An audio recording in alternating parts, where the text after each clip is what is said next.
Hey, Steve Mignani here at Burniston Auto Wrecking, doing the junkyard crawl in Burniston, Massachusetts with this 1984 Ford F250 pickup truck. Now this is special because this is the second year for Ford's factory optional diesel V8. Now the diesel V8 wasn't available in half-tonners, strictly 3/4 and 1-tonners.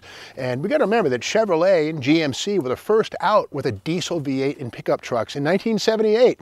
But that was the 5.7-liter 350 Oldsmobile gas engine based diesel V8, which really wasn't heavy duty. By contrast, Ford went all the way with their V8. Now again, this launched in 1983, and this is called the International I.D.I.V8, the indirect injection. Now this engine launched with 420 cubic inches from 1983 through 87, and then grew to 444 cubic inches in 1986 through 1994. And this is the beginnings of Ford's Power Stroke diesel dynasty. Now, Ford did not design this engine on its own. In fact, International Harvester worked with Ford on this design, and the idea was that International would make these engines. Ford vowed to buy a lot of them, which they did. Now again, the I.D.I. indirect injection engine, the fuel injectors launch right in here. Underneath this are pre-chambers that then send the fuel into the combustion chambers. These have about 22-to-1 compression. So as a result, the starter motor on these things has to be a monster, and it's a 24-volt system. There are two batteries, one on this side of the engine bay and one on that side over there. So two batteries, and of course that's not that uncommon. Cummins diesels and a lot of diesel trucks have two batteries.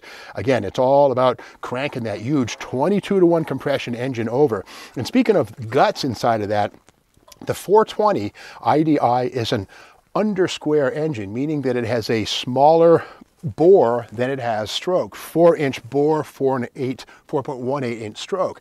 And generally speaking, you want to have a bigger bore than stroke, you know, the under-square or the over-square design. But here, the diesels, these things redline at 3,200 RPM, so high RPM operation isn't really a big deal. So again, this is kind of an unusual thing.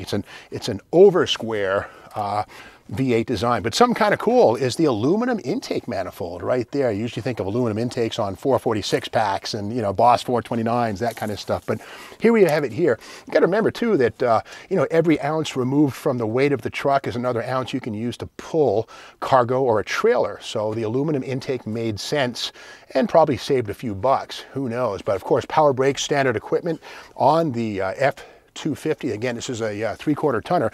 The size of this radiator too, this is massive. This is about, got to be 20% larger than a 460 V8 radiator. And keep in mind too, the whole point of the diesel V8 engine was that it costs a little more, but the idea was that you'd save in gasoline or fuel expenses. These things had about 6% more torque than a 400 cubic inch gas V8. In fact, this engine right here made 170 horsepower and 315 foot-pounds of torque. Remember that, 170 horsepower. Keep in mind, going back to the GM 1978 up 5.7 diesel, the Oldsmobile-based thing, which was used in cars and half-ton pickup trucks and even some 3/4 tonners, those things only made 125 horsepower. So these things were almost 50 horsepower, or actually over 50 horsepower stronger than the GM 5.7. Of course, GM would pick up with the Duramax engines and pretty much, you know, do their own thing. But again, let's look around inside of this puppy. This is a base F250, nothing frilly here, no lariat, nothing like that, but you gotta love that diesel emblem right there, seen for the very second year, right here, 83, 84, second year right there. And again, really begins Ford's diesel pickup truck dynasty. Now, no superchargers, no turbochargers, these are naturally aspirated. So again, you know, not particularly potent, but good torque. Now let's open the door here and have a look at the trim tag, and if we look around the back, we'll see this one here is this one's a long bed. It's got the full floating Dana 70 rear axle, and we can learn what ratio this thing has by looking at the door sticker. I'm going to go inside and let's do that. But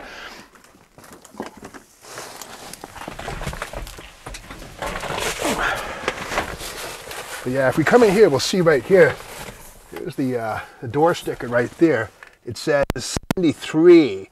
Now you can get a 307, a 354, or a 410 axle. The 73 tells us this one has the 354 Dana 70 rear axle.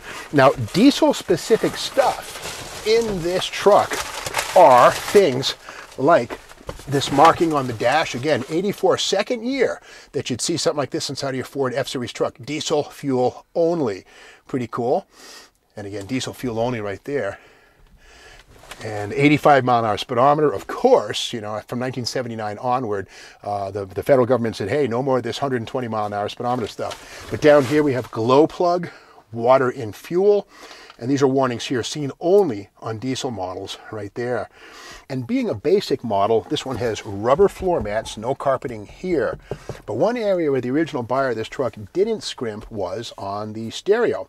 This here is the AM/FM with cassette tape. Yes, that's right. We used to listen to cassette tapes. And one of the problems with cassettes is if you want to hear one side or the other, you got to take it out and flip it, unless you have auto reverse, that thing right there. What that means is you push this button here on this side, like that, and if you're echoing a Bunnymen tape, it needs to be reversed, or your Doors, or whatever you're listening to, LL Cool J, whatever, you just hit that puppy right there, and you're listening to side B, or side A, or side B, or side A. Now, there is one shortcut in this truck, no air conditioning. You can see right down here, it just says cool, heat, defrost, doesn't say max AC, none of that stuff.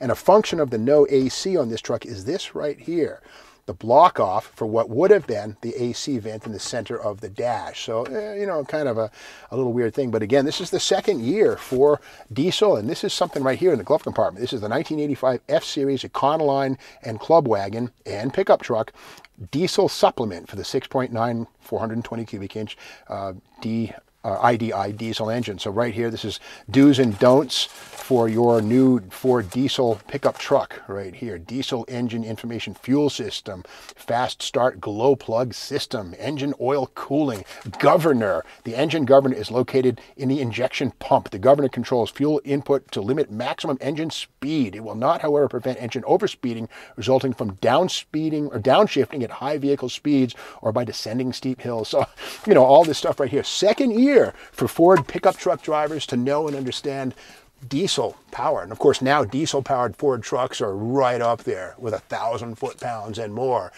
This one here, you know, 370 foot-pounds, whatever it was certainly a humble beginning. But that's the story of the second year for Ford's first optional V8 diesel power plant and F-Series pickup truck right here at Burnston Auto Wrecking. Now, if you like this video, be sure to subscribe to the Steve Maggs YouTube channel. There's lots more to come.